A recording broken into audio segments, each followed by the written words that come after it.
everybody, this is Esme, and today's video is going to be a groom, tack up and ride with me for show jumping in the winter. This video was so requested for me to do, but a helmet cam version, so you can see sort of my point of view of what I do when I get Casper ready. So the first thing I do is actually wash off his legs with the hose pipe, because my goodness, they get so muddy, especially this time of year in England. We have so much rain, so the fields are just like a bog. During the day, our horses get to go out in the field, they get to be a horse, have a run around, get mucky, and then during the night they actually come into their stables just to give their legs a rest, because both of mine will have a grain of cremello, so they both have really sensitive skin, so it just lets their legs sort of dry out and have a rest from that. Casper's tail is also really long. I need to give him a little bit of a haircut, so that's why I was kind of washing his tail, because it's so long it kind of drags in the mud, which isn't brilliant. Casper is such a good boy at having his legs washed. He literally just stands there. I also have a head collar and lead rope on him just in case he decides to walk away, but he never does. He's also in like an enclosed yard, so it's not like he can walk off and get into trouble or anything. So then I just tie him up with a quick release knot to some baler twine. And now it's time to take off his rug, so I just undo the little clips, do a little knot to make sure that the clips don't sort of bang onto his legs when I take it off, and then I just peel back his rug. And you can see how clean Casper looks underneath it, as it literally acts as a mud sheet as well as keeping him warm during the winter. So once I've put that back into the feed room, I then go into my tack room and grab my grooming box, because it's time to get grooming and Casper definitely isn't clean right now. Also, just bear in mind that my grooming box right now is so disgusting and disorganized, so just bear in mind that it doesn't usually look like that, but this time of year in the winter is just such a struggle, especially owning a grey, because you can see how dirty he is. So at the moment I'm just using a magic brush, which is basically a plastic curry comb, and this is absolutely brilliant at getting the mud off. As you can see, it's pretty much disappeared. It's also quite gentle, so I just use it very softly on his ears, because Casper gets mud every single corner that you could imagine on his body. So I also use this on his legs, because they get pretty disgusting as well, just because I find out of all of my grooming brushes it does work the best at getting rid of the mud, especially the really clumpy bits that have dried onto his sort of long hairy legs. And then it's time to do his mane again, which is a bit of a struggle. He's got sort of mud dreadlocks, so I start by just sort of combing the ends and then gradually working higher up. And yes, Casper's mane does need a little bit of a trim and a neaten up, because this time of year in the winter it's just so difficult to maintain. And then it's time to go on to Casper's tail, and I pretty much just smother it in mane and tail detangler, because Casper's tail is so thick, so knotty, it takes again a really long time to brush through. I don't usually put mane and tail detangler on Casper's mane, just because it's usually so muddy and it just causes the mud to kind of get wet and stick to it more. Also, just be careful when grooming your horse's tail to not get too close to their back legs in case they kick out. And then the sun decided to come out, and I was like, woohoo, the sun is here! So I got a little bit warm, so I decided to take my coat off, and then it's time to get back to grooming Casper. And here I'm using my dandy brush, and I'm just using this to flick off all of the dust, because Casper does go out in the field. I like to use a dandy brush rather than a soft body brush, because the dandy brush gets rid of the dust but also maintains the sort of natural oils in his coat to protect him when he's out in the field. And yes, I do brush his mane with this as well, just to get rid of any of the dust. As you saw before, his mane was just caked in mud. And I also like to do his legs last, so I kind of work my way down, just because the legs are the muddiest, so I don't like to sort of do the legs first and then do his body where he's a bit cleaner, and then the mud basically from the brush goes onto his body, so it's just sort of sensible to do the legs last. However, I know his legs are not perfectly clean, and if I was going to like a show or a show jumping clinic or lesson or anything, I'd probably give his legs a little bit of a wash to get rid of some of that yellowness, but because we're just jumping at home, his legs just needed to be clean enough for me to put boots on him.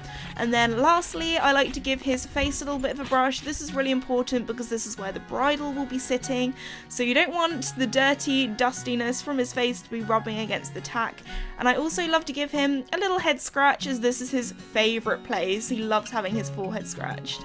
And I also give his forelock a little bit of a groom as well to get rid of any of the dust. And doing this, it just makes me think of when we first got him, he used to be so head shy, when now he just loves the head scratches. And then lastly, Casper had a few little poop stains on him from where he was lying down in his stable. So I just use a damp sponge and some stain remover and wipe this off.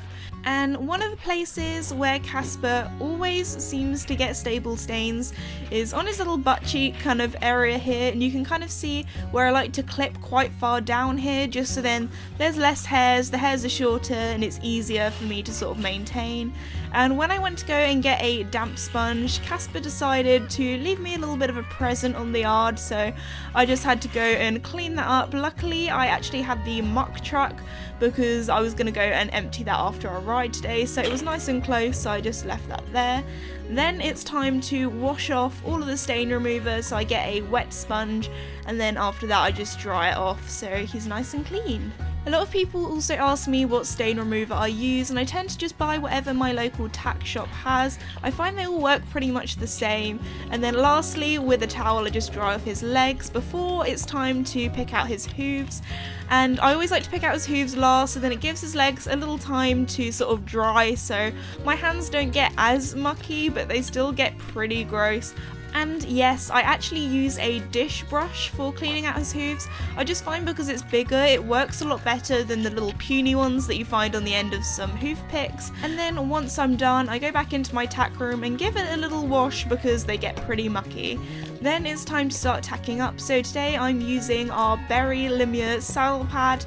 I like to just sort of tack up Casper from both sides of him. I know you're supposed to do it on the left, but it's kind of good for desensitization because, for example, if you're at a show and you need to tack up maybe on the right rather than the left, your horse is used to it, so it really depends how I'm feeling if I decide to put the saddle on from the left or the right. So here I'm just taking off his cover, and then it's time to get his saddle all nice and comfy for him, so I'm just attaching the saddle pad straps to my saddle. I have to do this to the D-ring because it is a close contact monoflap saddle, because there is no sort of underflap. And then once I've done that, it's time to attach his girth as well. The day before this, I actually cleaned my saddle and was very good, but the only problem this meant is that I had to put my stirrup leathers on, and I actually need to get some ones that are a little bit shorter than these because for jumping I literally have them on almost the top hole. And this is because I've actually been trying out a new pair of stirrups. I was very kindly gifted them at Olympia. These are the Flex-On safety stirrups, so they have a little bit on the side that pops out in case your foot ever gets stuck in them if you fall off.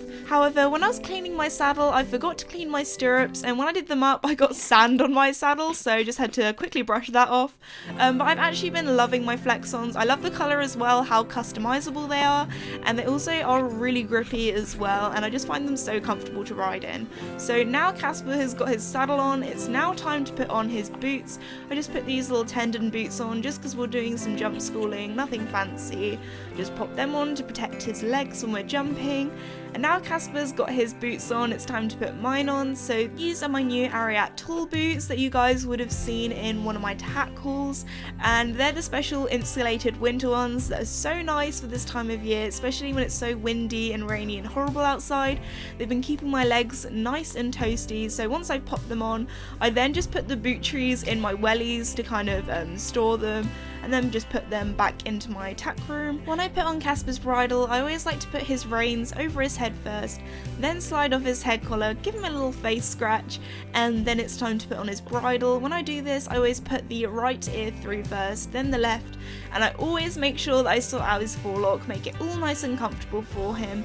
And then when I've done that, it's time to do up all the buckles, and always make sure that it's not too tight around the noseband. I like to make sure I can fit a few fingers in there. And also his brow band sometimes slips around a bit, so I just like to make sure that's nice and comfortable for him as well, and it's not pinching his ears or anything. And then once the boy is all tacked up and ready to go, I just need to put my gloves on, and here he had a little shake which was just so adorable, so I just grabbed the reins, flick them over his head, then it's time to lead him up to the arena. I also have the fun of going going through this very narrow gate and sort of having to make Casper do a little bit of a turnaround to make sure it's nice and shut, just in case Mickey decides to go on a mad one and escape and go into our garden, which definitely hasn't happened before.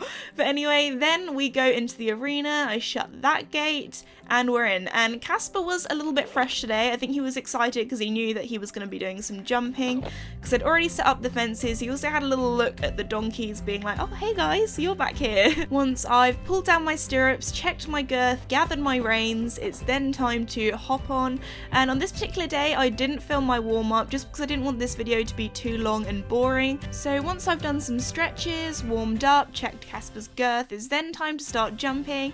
I decided to just come in over this little cross pole. I like to trot him in first and then like a few strides before ask for canter, just to get his eye in a little bit, get him taking me to the fence. And he jumped that really nicely. Here he actually spooked at my dad in the garden, and I just decided to carry on, ride it, go over the fence that I was going to go over, and not make like a big song and dance about it, because at the end of the day, horses are horses. They all have their little funny 5 minutes, and I think Casper was just pretty excited, as you could hear from the squeal, to be back jumping again, because we hadn't jumped for quite a while. So I decided to do a little cross pole kind of course just to get him warmed up, just to, you know, get back into the swing of things. And this blue cross pole here, Casper actually chipped into it, and I think it's because with the smaller fences or with cross poles, he really doesn't respect them as much. He's like, oh, it doesn't matter what stride we go on, we're gonna make it over anyway. So I decided to put them to uprights, and here Casper just chipped in a little bit, so I decided to go round again, and he jumped it a lot better the second time.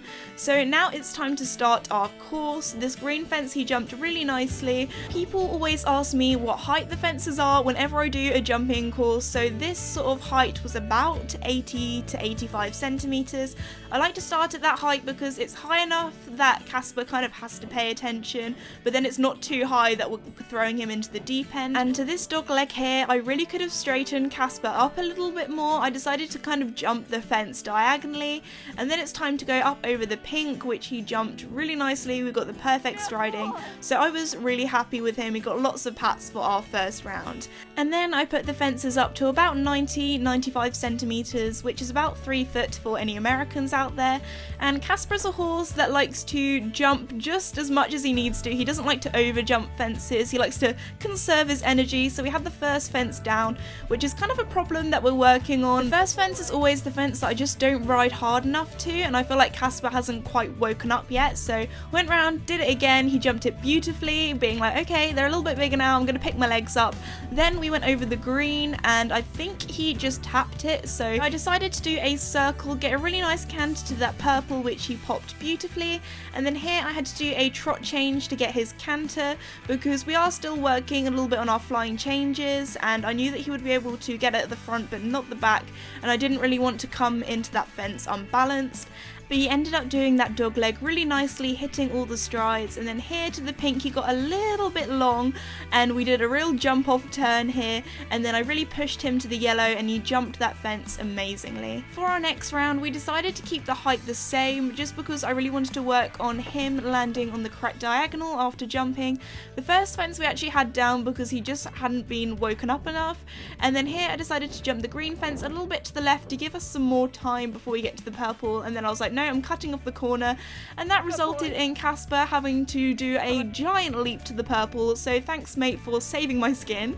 Then we had to do another trot change because of the leap, and then this dog leg wasn't as nice. Again, he had to do a little bit of a leap there to the purple, so thank you Casper for looking after me and really helping me with these awful lines and things I was giving him. So I decided to do that round again, this time being like, okay Esme, sort yourself out, we need to really work for this here. So okay, first fence, got that good canter, jumped it, brilliant, let's go. Okay, round the corner, I was like, okay, don't cut this corner off too much or you're gonna have the green down. So sitting up, getting that good canter, really jumped that nicely. Okay, this time Don't cut the corner off too much, Esme. Jump to the purple pretty nicely. Okay, land on the correct diagonal. We had that right canter. We were going. Okay, now it's time for the blue. I really should have looked a little bit closer, so we chipped in a teeny bit to that, but then that resulted in the rest of the dog leg going really nicely. He jumped the purple beautifully, really sitting up, getting that good canter, holding him a little bit because I didn't want him to get too long.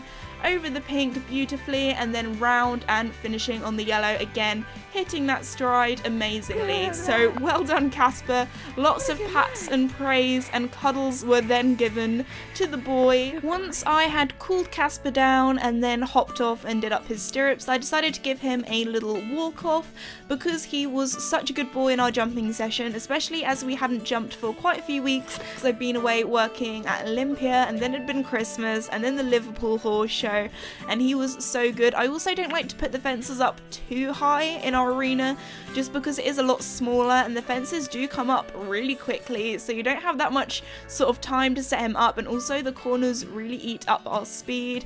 Here he was just looking at one of our neighbour's horses riding past our house, and he just looked so adorable. So anyway guys, I really hope you enjoyed today's video and my little sort of voiceover. I know I'm not like a professional riding instructor or anything, but these are just some of the things that I'm working on with Casper and with my instructor as well. So if you're new or have not done so already, please like and subscribe. It really does help me out, and I'll see you all next time. Bye!